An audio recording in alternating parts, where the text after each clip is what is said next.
रोजो सब बदलते रहे, लोगों के लोगों के हयाते वही रहे। रोजो सब बदलते रहे, लोगों के हयाते वही रहे। वक्त बदल गया मगर लोग वही रहे। वक्त बदल गया मगर लोग वही रहे। गुलो गुलशन मुरझा गए और खुशबू बिखर गई हवाओं में। गुलो गुलशन मुरझा गए और खुशबू बिखर गई हवाओं में। मौसम के मिजाज बदलते रहे मगर चमन के हालात वही रहे। जोहार, आदाब, नमस्कार। मैं जुबैर अहमद। आज की जो मैं कहानी आपको सुनाने जा रहा हूं, ये कहानी है एक कवि की। बात दरअसल ये है, एक बार एक कवि बहुत अच्छा गाता था, बहुत अच्छा कविता गाता था। एक उसी शहर में एक बहुत मालदार व्यक्ति रहता था, बहुत मालदार व्यक्ति रहता था। उनके पास आते हैं और वो अपना कविता सुनाते हैं। ये कहता है कि बहुत आप बहुत अच्छा कविता गाते हैं, बहुत अच्छा गला है आपको मैं इनाम देना चाहता हूँ, लेकिन आज नहीं कल आना। दूसरे दिन जाते हैं, ये कवि, इनको लगता है कि शायद आज इनाम मिल जाएगा।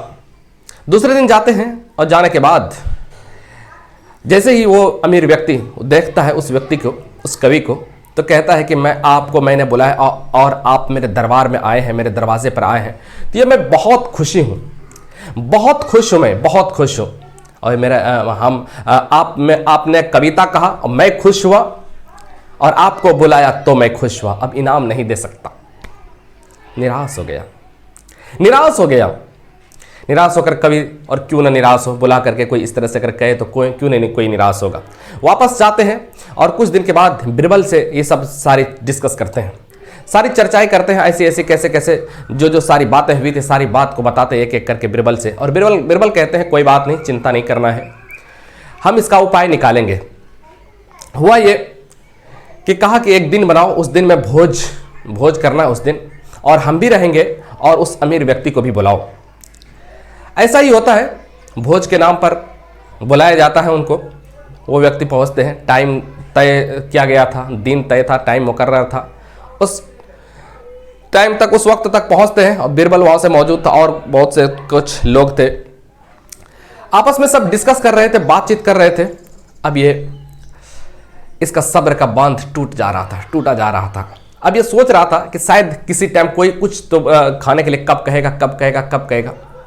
जब खाने का के लिए कोई चहल पल नहीं देखता है ये व्यक्ति, इसके दरबार में कोई, इसके घर में कोई चहल पल जब नहीं देखता है, अमीर आदमी बहुत जब सब्र टूट जाता है कि शायद कब खिलाएगा, ये बोल पड़ता है कि खाने का इंतजाम कब कर रहे हो? देखो खाने का वक्त तो कब का गुजर गया, लेकिन तुम कब खाने का इंतजाम कर रहे हो? कुछ कर ही नहीं रहे हो, खाने का इंतजाम है भी या नहीं? बिरबल कहता है कैसा खाना? आप मेरे घर आए हैं, मैं खुश हूं, आपको बुलाए, आप मेरे घर आए हैं, यही बात की सबसे बड़ी मुझे खुशी है। गुस्से से लाल पीला हो जाते हैं वो अमीर व्यक्ति गुस्से से लाल पीला हो जाते हैं। कहा क्या मतलब, इतने बड़े अमीर आदमी का तुम मजाक उड़ाते हो, शर्म नहीं आती? तो बिरबल कहता है कि शर्म तो आपको आनी चाहिए। आप कवि को बुलाते हैं और बगैर इनाम के नाम पर उनको बुलाते हैं और इनाम नहीं देते हैं, आपको शर्म नहीं आती है, तो हम लोग को क्यों शर्म आएगी? ये सुनकर के बहुत लज्जित हुआ और उसी जगह फौरन इनाम दिया उस अमीर आदमी ने, और वहां से निकलते बना। और जितने भी लोग वहां पर थे, सब लोगों ने बिरबल की प्रशंसा की, कहा कि वाह बिरबल, क्या बात है।